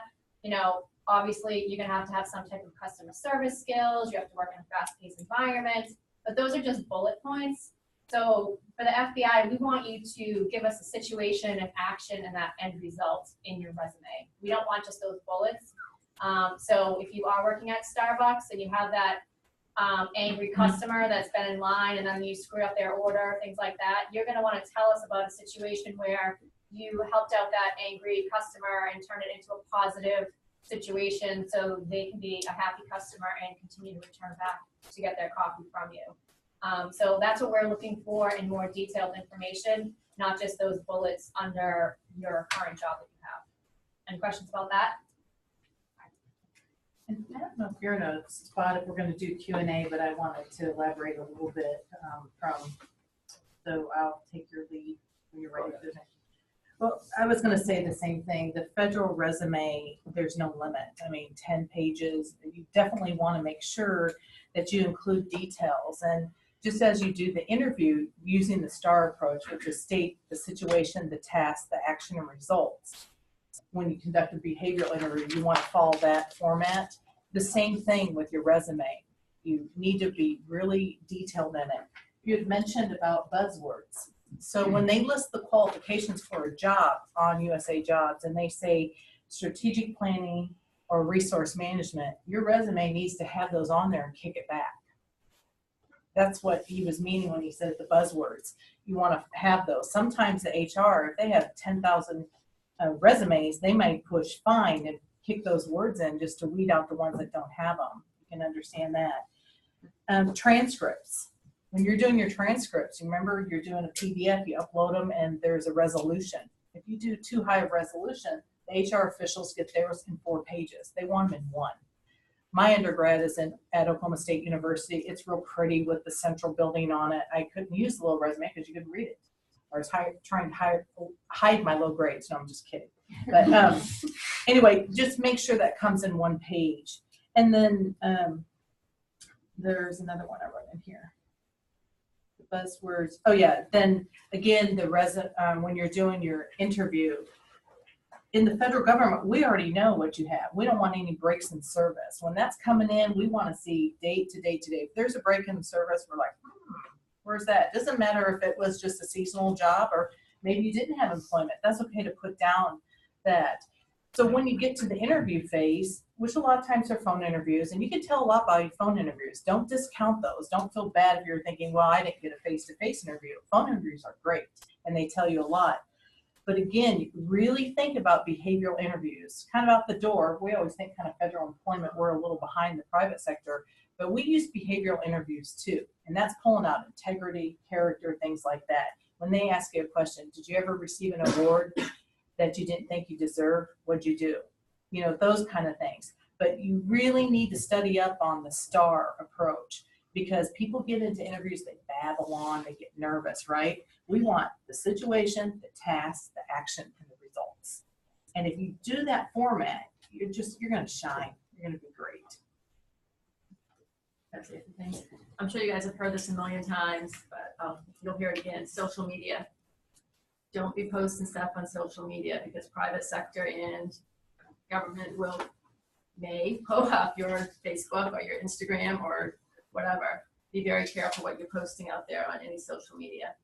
The other thing I wanted to mention, I don't know how the other agencies' HR works, but when I have an applicant position I'm trying to fill, it goes through my HR department in Kansas City. So I might have 50 applicants. I may only get 10 actually sent to me to look at. It's not like the private sector. Like if I saw your resume but you forgot to submit your transcript, I can't call you and say, oh, gee, send me your transcript. I really like to look at your resume. I will never even get your name. So you need to make sure you send everything that's asked for, or you may never get referred to the agency as a qualified candidate. And as long as we're not the selecting official, we can help you. I mean, I brought my cards. I mean, I can't sit in the office all day and train people on how to do the USA job. I mean, at least in USDA, if we're not the selecting official, we can help you with that system. And so I have some cards and I'd be happy to help anybody. Same thing like those buzzwords, or you're going to review the resumes because it is very different than private sector. And it's in our, at least it's in my performance, in that we are supposed to help recruit, and that's part of our job to help. And let me just add something too. The gentleman in the video said, you know, you can do your profile in USA Jobs and have notifications sent to you when a certain job comes up. Make sure you're reviewing your resume. Don't just have a generic resume that you're just sending out to every job that you're applying to. Gear that resume towards the job that you're interested in. A lot of the agencies have what we call an occupational questionnaire that you're going to answer task statements to. And what I see a lot, because, you know, after a while you get an idea of how the system works and you know if you're not in that top listing that you're not even going to get looked at. So if you're answering that you're an expert to all these task statements, I want to see that in your resume. How did you get to that level? We can't score you up, but we can definitely score you down if we're not seeing that. And typically it is a red flag. If you've scored 100, I want to see how you've managed that in your resume. Just a real quick, the lady was touching about social media. Please professionalize your email address, okay? Like as a recruiter, I have people coming in, $12 Rolex at yahoo.com. I have no idea who $12 Rolex is. And if it's 50 applicants for one job and your $12 Rolex, well, that's not. I know this person is Brendan.Fahey at Maine.edu. That's the guy I'm looking for. They're going, you know, it helps simplify the process. Plus, it does kind of open up. What do you think? I mean, you're putting down $12 Rolex as your professional email. You know, it can count against you. So you should be at this point now where, you know, you're a soccer fan for life. No, you're not. You're Susan. You know what I'm saying? You have a professional email address with your name in there, and that carries with you. So, That's a good point. yeah. Did you have a question? A few minutes ago. Yeah, it was to Mrs. Pullman. It was about the transcripts. You said like they had to be within 1 page. They don't have to be, but sometimes when you make that resolution so high, they come out 4 and 5 and 6 pages. Yeah. And so it's best to keep them, if you can get it in one. I mean, like my resume was 2, because you know, it had my grad school stuff on it. So you want to make sure that you don't have this huge long list. Yeah, that's interesting because I'm in my master's here, and I think the PDF's like I think 5 pages long. So I'm trying to. But like when I did it, my resolution was so high. My undergrad Yeah. one was like 10 pages. I'm not exaggerating. It What was you just- can do for to be user friendly, if the format of the school is longer, type it out yourself and make a PDF and then include both documents. Yeah. Okay. Right. So there are ways like hey, here's a user friendly easy thing. Here's the official document. And make it identical. You don't want to. Yeah. Just that kind of. And check and make sure your transcripts are readable, you know, because once they get scanned, sometimes they get darkened up. And obviously, we're not going to come back to you and ask you for a better version. We just won't credit you for it. Yeah, so we can use this portion to ask questions. I don't know if there's anybody remotely in Machias that has any questions. Maybe y'all can go first. Stand up and talk to the mic. We'll go second. If you've got one, go ahead up there and I'll let you know if we've got one here. Yeah, sure. So if anybody here has a question, just go ahead. I was just, most of these, people don't have to worry about it, but how far back do you go with your jobs? Because I like started back in '94. So I don't know if you want all the way from then or do you Yes. all the way back? All right. I mean, as far as for our agency, and sometimes what you can do is you can lump things. So like if you had a seasonal job with the same farm from 94 to 98, you could say from 1994 to 98 and lump it and do that. But yeah, those breaks in service, I say service, but employment, they just don't look too great on. And make sure if you are lumping, at least for the National Park Service, you've got to and from dates. If you just put like from 1994 to 1998, you're going to automatically be disqualified. So again, make sure month and year, beginning and end.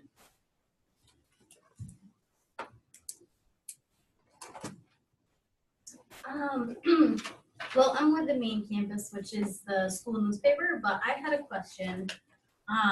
So what is the rate of hire for females in federal positions?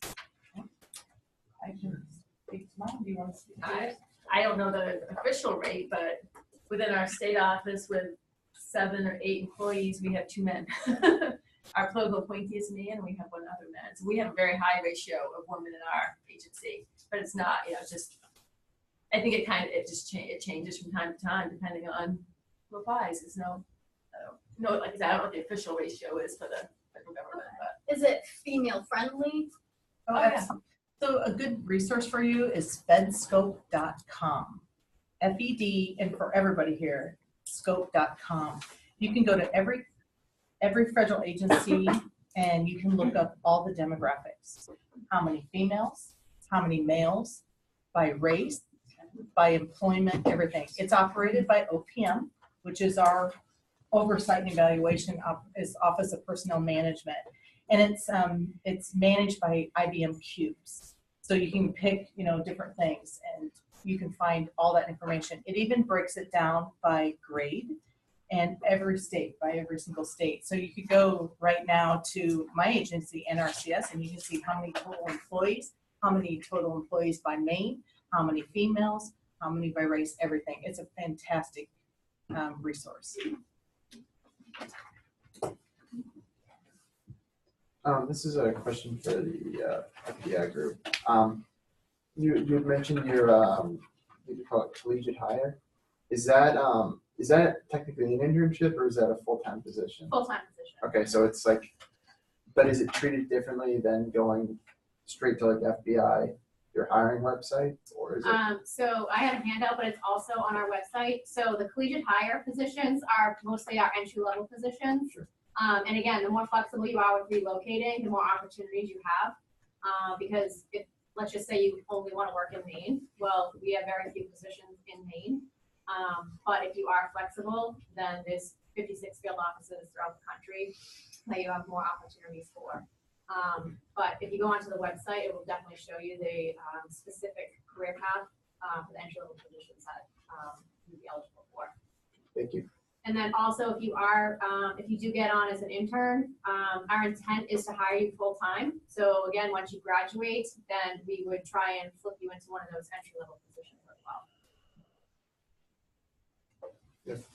Does federal government help international students? Like the students only have a working visa but does not have a green card. Is that going to be qualified for the application? I think Yeah. you need to be U.S. citizen for every federal government agency. Okay. I don't know, I was thinking under our student program, we have the student program, then we have recent graduate, and then we have fellows. I know the bottom two, I don't know about the fellows, we'd have to get back, I'd have to get back to you on that, but I know you have to be a U.S. citizen, but I don't know about that one category, so. You write your name on the back, we'll get back with you. And you're not 12rolex.com email. I just have a question. Like, I was interested in like the Forest Service, and then like their law enforcement position. Would you need, like, I'm a forestry major. I see here. Would you need a criminal justice background as well? It all depends, I feel like I'm just on here. It all depends on what that position, occupational series. I use the term occupational series. Office of Personnel Management has every single job position is in an occupational series.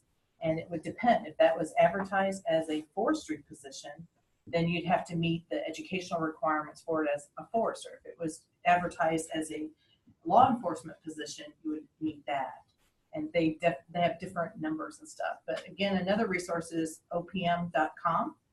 And what you can do is you can go to that and you can look up that nice search and you can type in law enforcement positions or you can type in forester. Thank you. This is a question to Mr. Hobbs. As I kind of mentioned, I'm doing my master's in economics and I'm very interested in regional and rural economics to be exact. Can you tell me a little bit more about rural statistics and other offices like the Economic Research Service and like what qualifications they typically have? Do they hire more people with masters or PhDs? That's a great question. I don't know the answer to that. You give me your information, I can get something. So for ER, which one, ERS you said? Yeah, ERS. Yeah. If you just give me some contact information, I'll reach out to that. You might want to give her an assist. I'm interested in being a wildlife biologist, and I'm thinking about going to grad school. And I heard that if you go on for your PhD, it's possible to be overqualified. Is that a realistic thing? No. Okay. No. Okay. Exactly. And we're actually going to be looking at Acadia for wildlife biologist position, lower graded one and a higher graded one. So by all means, take my card and keep in touch. I'm not sure exactly when it's going to be posted, but it might be something you're interested in. Awesome. Thank you. And this is, I've worked in HR a little bit. I mentioned to Shira earlier, it can be a little dangerous, right? For the rules. So I'm so glad Tammy and you were down there. But could maybe you speak to the fact of how higher degrees get you to a higher level, like you don't have to come in at the entry? Yeah, Maybe that would help. Depending on the grade you're applying to, obviously. You know, we usually, depending on the job, entry level could be anywhere from a grade 5 and 7 with a full performance level at the 9. But then obviously you have the higher graded ones, GS 11s, 12s, 13s. And in some cases though, the higher graded ones, there isn't an educational requirement at that point. It's specialized experience at the next lowest grade. So it kind of depends, like she was talking about, the occupational series that you're applying to. And you'll find on the job announcement, there's a qualifications area that tells you specifically what you need to apply to that job, whether it's just experience, whether it be general or specialized, or whether it's education, or you can use a combination of both. So what's been said, in answer to your question, generally, what will happen is you look at those job grades. And as Tammy just said, if you're a grade 12 or above and start getting senior positions, there's no educational feature there. Okay. However, if you were applying for a grade 9 position and you qualified and you had a master's degree, you didn't have the specialized experience, you could be chosen because of a master's degree. If you had a PhD at 11, you could be chosen because of a PhD. Again, above that, there's no education feature there to qualify you. So, in fact, a PhD could be very valuable depending on where you're applying. Thanks. That's perfect. That's If I could just add to that, I'm in a GS11 position, but I got in based on prior experience. So it's just, there's a whole slew of pathways to progress up that ladder from GS 5, 6, 7, 8 up to, at my level, I'm topped out. I'm not going any higher. I know that. But I'm at that GS11 position, and I got it because I had prior work experience at a GS9 position. Go figure, right? So, but it wasn't based on a PhD because I don't have one. So it's something to consider, though, in the ambition of furthering your education. Real world here is how much debt are you willing to take on, and what does it get you in return? Education in general is great for everybody, but don't get thinking that you're going to get that position because you have a PhD and that other person doesn't. They might have that in-kind work experience that gets them. That's the ace in the back pocket right there is work experience. So just think about that too. So, thanks. But do continue your education. It's good fun. So, no guarantee. So I'll be graduating in the spring. Would it be acceptable to start applying for these jobs now? Because I won't be able to obviously start working until next summer, May area. So with the FBI, as I said, the 3 positions, the internship, the collegiate hire, and I didn't touch upon the Intel analyst position that's also available. All 3 of those positions close October 14th. Okay. So if you don't apply now, Yeah. then you have to wait until next October to apply. Usually it's posted August through October. But it was So now would be the time for you to apply because you are graduating. Yeah. So it would be the collegiate hire program for you. For other federal positions, generally if it's announced, it's going to be for a job that's open now. So it wouldn't be something where you would apply now and they would build up. Cool. There are positions that can be. So an agency may say, we're building up applications, resumes for future needs. But generally, a lot of the announcements you're going to see are based upon jobs that are. And for the National Park Service, what we do in our announcement, we actually put in there an anticipated EOD date as far as entry on duty. So that kind of gives you an idea of what we're looking at as far as bringing the individual on. We don't always meet that date due to the whole application process, the review process, and any prerequisites that are required of the position. But that's kind of our goal. Peace Corps, we also have actually very strictly adhere to enter on duty date, also announced on our web openings, and ours you have to apply 9 to 12 months in advance from when you're ready to depart. So for any seniors in the room, that means our next application deadline is October 1st. And for the FBI, we post our positions now for the summer because it's not like the private sector where they call you in for the interview, they hire you and they say, oh, can you start right when you're out of college, or can you start in 2 weeks? The application process takes a long time because again, we have to do a full background investigation on you. And again, don't forget that polygraph you have to pass, but each step takes quite a while. But we'll start doing the interviews, through December, sometimes January. So again, depending on your background, sometimes the interns don't get hired by the time the internship starts, only because their backgrounds just take much longer time. But that's why we start the process so early.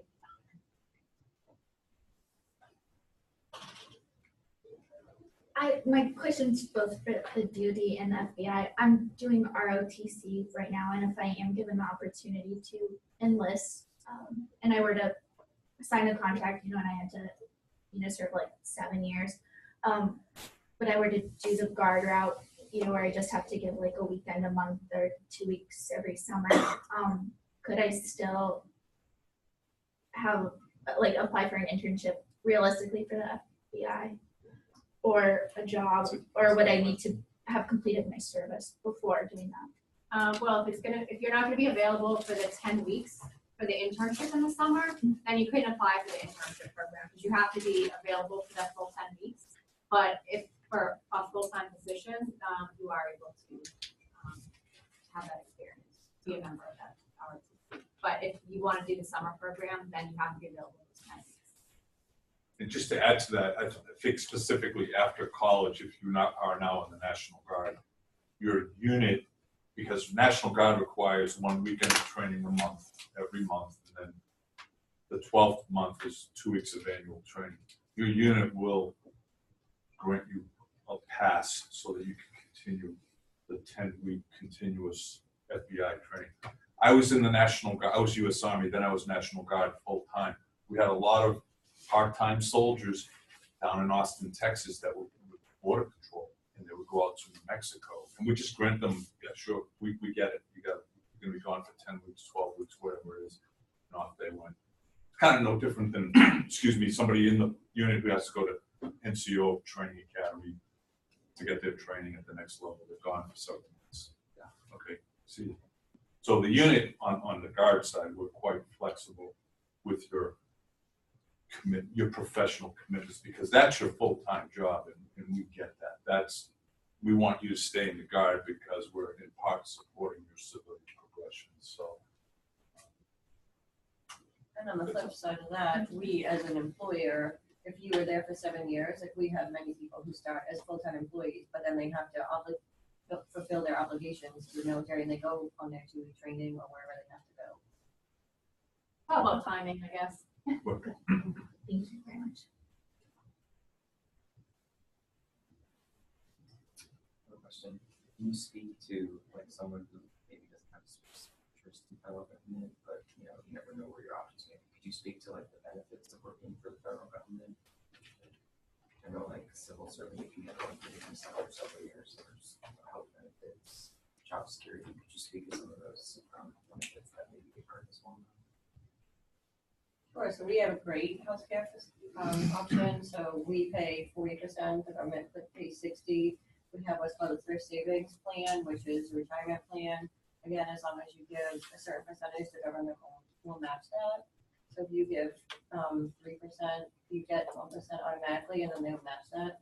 You can, I don't know what it tops off at now, but most people try to give 10% to that, and then it's like tax-free and there's a big benefit when you retire. And if you start right when you get hired at a young age, then by the time you're done, you have a pretty good nest egg. Free when you get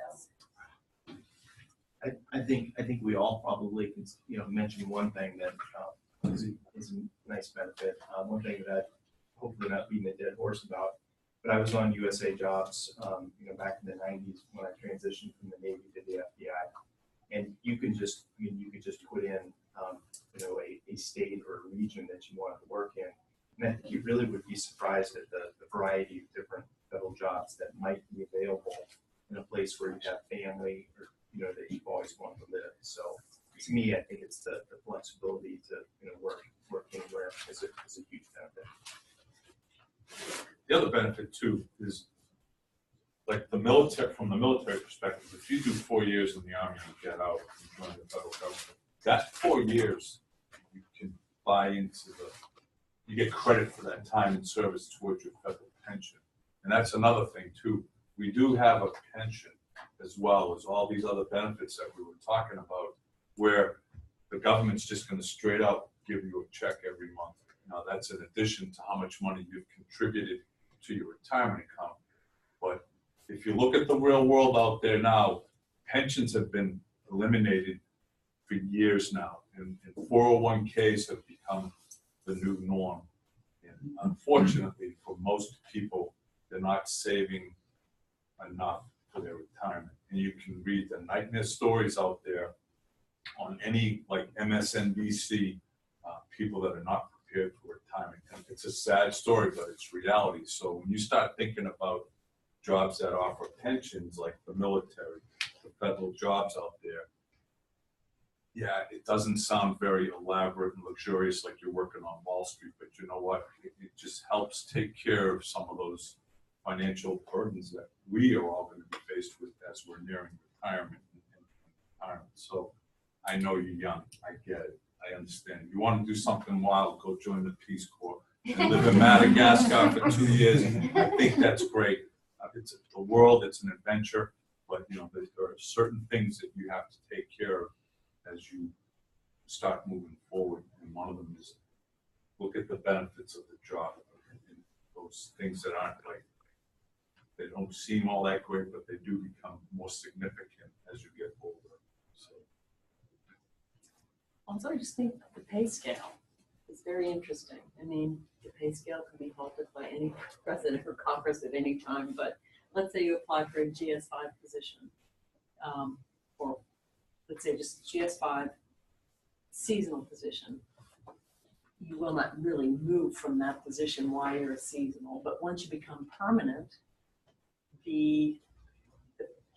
how the GS system is set up, there's step 1, step 2, step 3, step 4, step 5, step 6. I've got the list with me here. It was interesting. It goes up to step 10. And I don't know the intervals, but let's say in year 1 is a GS5, year 2, year 3, I think for the first 3 or 4 years, you automatically get an increase in step every year as long as your performance is adequate and signed off by your supervisor. Which means a pay increase. Which means a pay increase. A step is a pay increase. And then if Congress authorizes it, come January the 1st, you may or may not get a cost of living allowance. And that percentage will vary depending on what Congress authorizes and depending on where you are in the United States, that cost of living allowance also will vary, as well as what the GS5 level is at. So Maine happens to be in the rest of the United States. And if you want to see what the rest of the United States looks like, for example, GS5 base is $16 an hour, step 1, $16.53, step 2, $17.07, step 3, $17.60. And the longer you're in it, the increments, instead of going up every year once you're permanent, you might have to wait 2 years to get a step increase. And then the longer you're in your position, you might have to wait 3 years. And then you can max out or cap out at step 10. Does that make sense? If anybody wants to see this, I'll leave it over here. All those things are important, but really the benefits, the vacation time. Right? You know, after you've been there a certain amount of years, I've been with the government for 30 and I reached the max of 5 weeks a year paid vacation that obviously as long as my supervisor grants it, I can take it when I want it. So that's reality. And that affords, I like to work hard, but I like to play hard. And work-life balance is very important to me. And there's, because of that leave, like you mentioned, Tammy, I mean, your first year, you get 104 hours. That isn't even your sick leave. This is just vacation time. That's 13 days. That's almost 3 weeks. I have 3 kids that are in college. One has a job and he's getting his MBA and he gets 1 week. So the benefits are amazing. And I think it's pretty impressive in a world now where private industry, they don't have annuities or pensions. We interchange that. I get a check till the day I die. As long as I meet my minimum retirement age and my 30 years of service, I get a check till the day I die. Not very many people get that anymore in the private sector. And there's reasons for that. I mean, you can look that up. There are some, but not very many. So, but we study your generations. We study a lot of the generations. And we know the new generations, how important work-life balance is. So we're counting on that work-life balance to be a nice little gold ticket for you all to come work for us. So think about that vacation time, like Tammy said. It's awesome. I don't know what these people are talking about vacation time.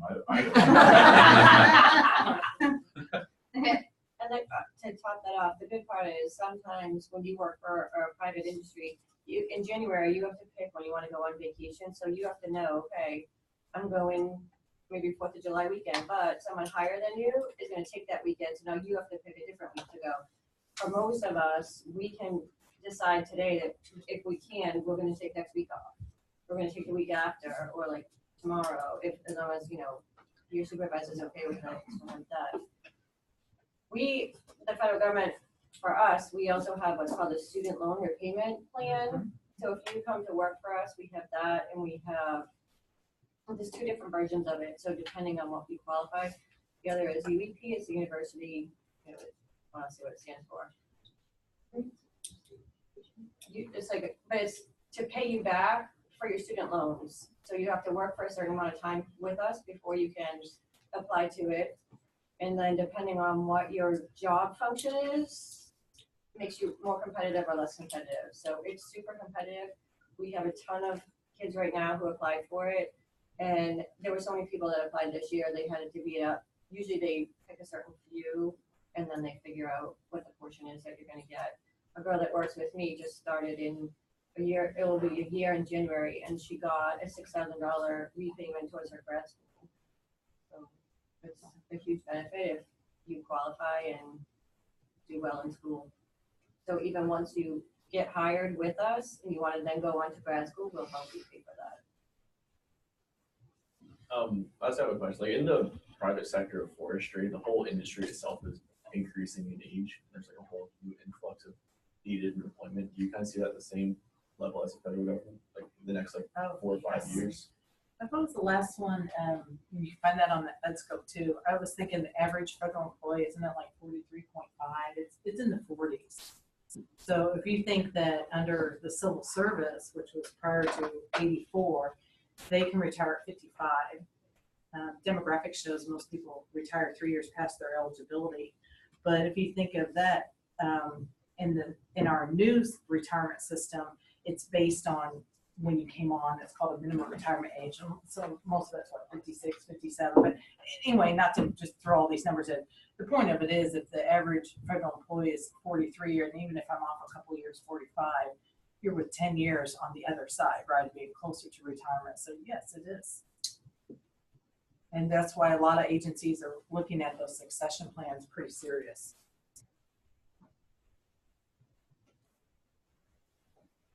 I think to add to that though is just in general, the baby boomer population is nearing retirement. So you'll hear of those shortages, yeah, on the federal side, but it's not just us engineers, nursing, the medical fields across the board. They're all looking at the young replacement folks, the you guys, and so the opportunities are there. So, or it should be within a couple of years. So. Yeah, positioned very well.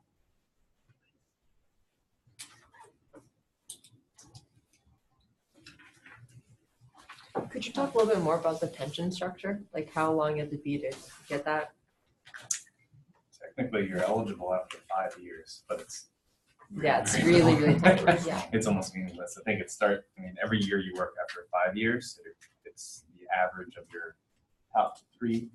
Right now, it's top 3 years. So it's basically a calculation based on your time in service and your earnings in the top 3 years. So those things over time, is somehow set. I mean, they're subject to change within any administration. But right now, there's a calculation based on your top 3 years. So as people spend more time in service and federal service, and if they go up, the ladder in terms of positions, grades, and money, then that increases every time. The real quick way is if you make $50,000 a year, your high 3 is 150,000, 50,000 plus 50,000 plus 50,000. 10% of that would be your annuity. So 150,000, 10% is 15,000. That's what your annuity would be when you retire. That's quick and dirt. I mean, that isn't spot on, but that just gives you an idea. So part of that too, they use the bar stool with the 3 legs. So one is how much money did you contribute to the thrift savings plan, which is matched your first 5% by the federal government. So there's a 10% contribution minimum, right? Or minimum where they're matching. After that, it's in the rest of your contributions are not matched. But so that's one bar stool. The other one is the actual pension. Social Security. So, which you'll never see, most likely is what you're hearing, just so you know. So you have You're welcome. a two-legged stool. Right? So I'm just kind of joking with you, but It's all good. you know, it's all, you know, start thinking about it, you know, what's available out there in your future. But it's good. I'm telling you, as she said, every month a check comes in. And while some other things might fall by the wayside and not be that great, depending on how we all prepare for it, but the bottom line is you have a roof over your head and food on the table. We're not gonna be driving, you know, giant yachts and all that stuff or sailing around. We could be, but you know, I'm just saying, you know, you're not gonna, we won't be living large, but. Living. I'll take it. I think the other part of it too is you know with this pay chart we're all talking about, you know how much you're making in another 5 years or in another 10 years. There's no surprises out there, unless you do get promoted, then you go, yeah, you know, I'm making that much more. So you have a good financial foundation of your future income, future. You can go to the OPM website too, and it has the GS pay schedules right on there. You can pull it up and look at it. You can see the whole United States. She was mentioning, you know, Maine is in the considered rest of the United States, so we're like low. But Southern Maine, at least I would assume for all GS, Southern Maine from like Lewiston south is now in the Boston locality pay. So I have employees, you know, in Lewiston that are making, is it 13%, 15%? Higher, or sorry, around that, so higher than 18%, higher than someone doing the exact same job, exact same grade, sitting in Bangor, because of the locality. Cost of living's higher. In Lewiston than it is in Bangor. Yes, according to somebody. Somebody said so. Southern part of the state, yeah, they got sucked in, what, 3 or 4 years ago to the Boston locality area. So we spent a lot of time talking about dollars and money and, you know, that sort of thing. That's all fantastic and the federal government's great. But do what you want to do. Don't go get a job because it pays well and it's gonna, you know, 30 years from now, you're gonna get a check every month. Because if that's the motivation behind your job, you're gonna be a pretty miserable person if you get something and doing what you don't want to do. I mean, do something that you enjoy, something that you look forward to. Make that your primary goal. Federal government, I mean, you talked to us here today. The variety of opportunities that are available within the federal government are vast. You know, we just hit on just a few of them. I mean, there's what, how many did I say, 29 different federal agencies? And then within those agencies, it's, I mean, for everybody that's in the room here could find a job in a federal agency that you know, you might be interested in. But make that your primary goal, is to find something that you're going to enjoy doing, that you're going to enjoy waking up in the morning going to work. Because, you know, 30, 40 years is a long time to go do something you don't want to do. Just because, you know, you're going to have a check at the end of the year or every, you know, there's some things just aren't worth it. You said there's like that many agencies. Is there like a hotline or something, like a number that we can call, like an HR rep or like an agency to see like what's involved? For what's that? The government in general? Yeah, for just like any like can you just call like? I don't think so. I think it'll depend. They're not that sophisticated. I think your best bet is to go right on USA Jobs and start looking through that. I mean, you're gonna be amazed when you log in there and see the jobs. If you just Google, you know, United States federal agencies, you'll get a list of who they are, and then you'll know. Well, I mean, who would have known that there's some library group underneath USDA? That doesn't even make sense. So there's going to be things on there. You're going to be like, your eyes are going to open big, and like, wow, that's cool. So if you just Google, you know, agencies within the U.S. government, you're going to find some things. There's also a keyword box on USA Jobs where you can type in forestry, and it just it'll populate. Be creative with that though, because it might be like, you type in like training specialist, it might be the same job, but it might be called training coordinator, right? So like, be creative with your attempts to use the keyword box. And like the FBI said, for the National Park Service, we'll start recruiting in November for our summer jobs for next year, 2019. So if you are interested, now's the time to get on USA Jobs, start your profile, get things situated, and maybe start having alerts sent to you depending on what you're interested in, what state you're interested in. You know, because just because we say we may start in November, another National Park Service site may have already started or starting in October. So you really need to do your end and research where you want to work to see what they're up to. And since we are talking about money, the summer internship for the FBI is a paid internship. So I'm sure you'll see some internships are not paid, but the FBI summer internship is paid. And again, pay attention to the deadline, because we'll be back again in October, but for the big career fairs in February, I think here. And if you come to our table in February and you ask me about internships, again, it's gonna be too late because you have to apply by October 14th. A little bit of an extension of what Timothy was saying. When you get to the point that you're applying to things, be it with the federal government, private, nonprofit, what have you, just general professional advice that if you are genuinely interested, even if you're on the fence about it, you're not quite sure, you're weighing your options, if you are genuinely interested, it's worthwhile to submit an application.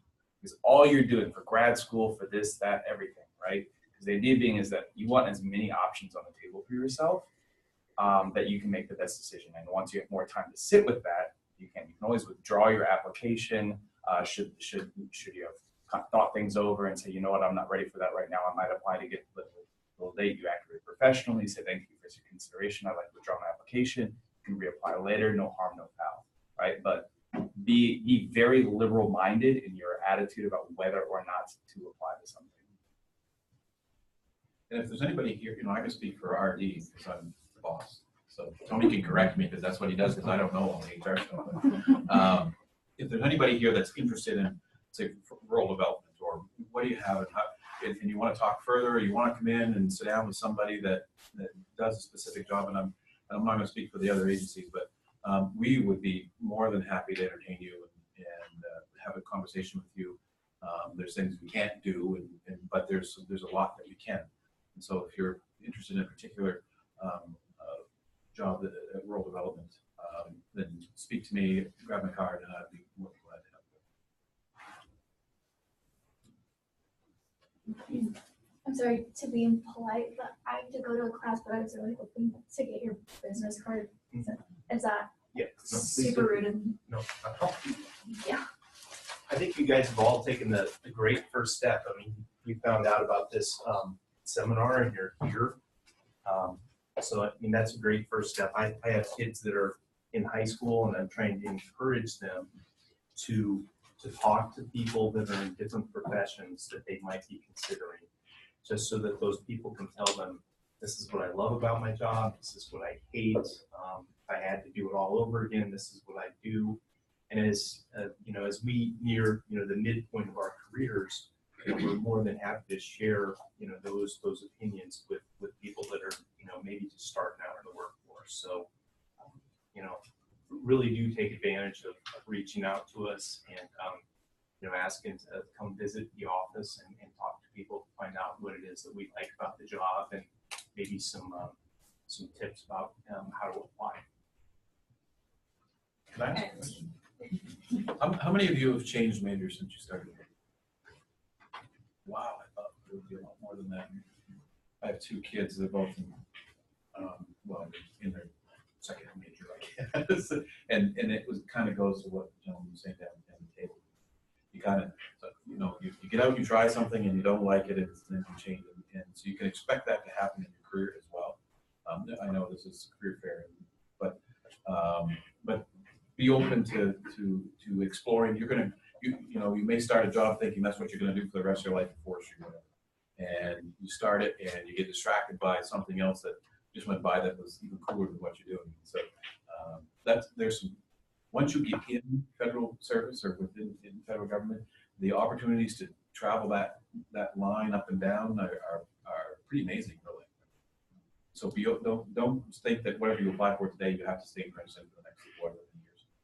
But look at it as an opportunity to explore and find out what you want to do.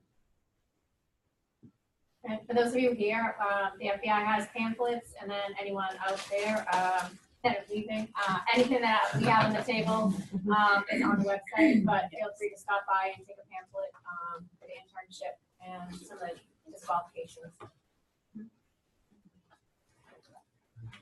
Nobody has any questions. Thank you very We'll go much. ahead and close. Thank you to everybody on the panel for coming. It was really great to hear everybody's perspective on the news you guys brought today. And thank you to everybody who's with us remotely. Yeah. Thanks. Thanks Thank for having us. you. Thank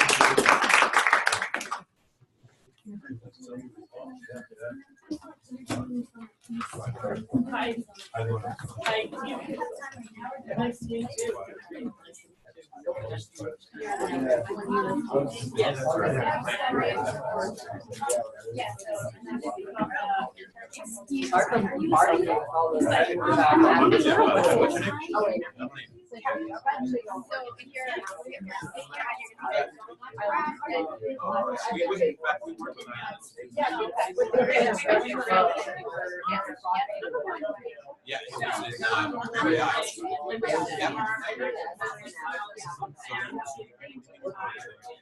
Right now, I'm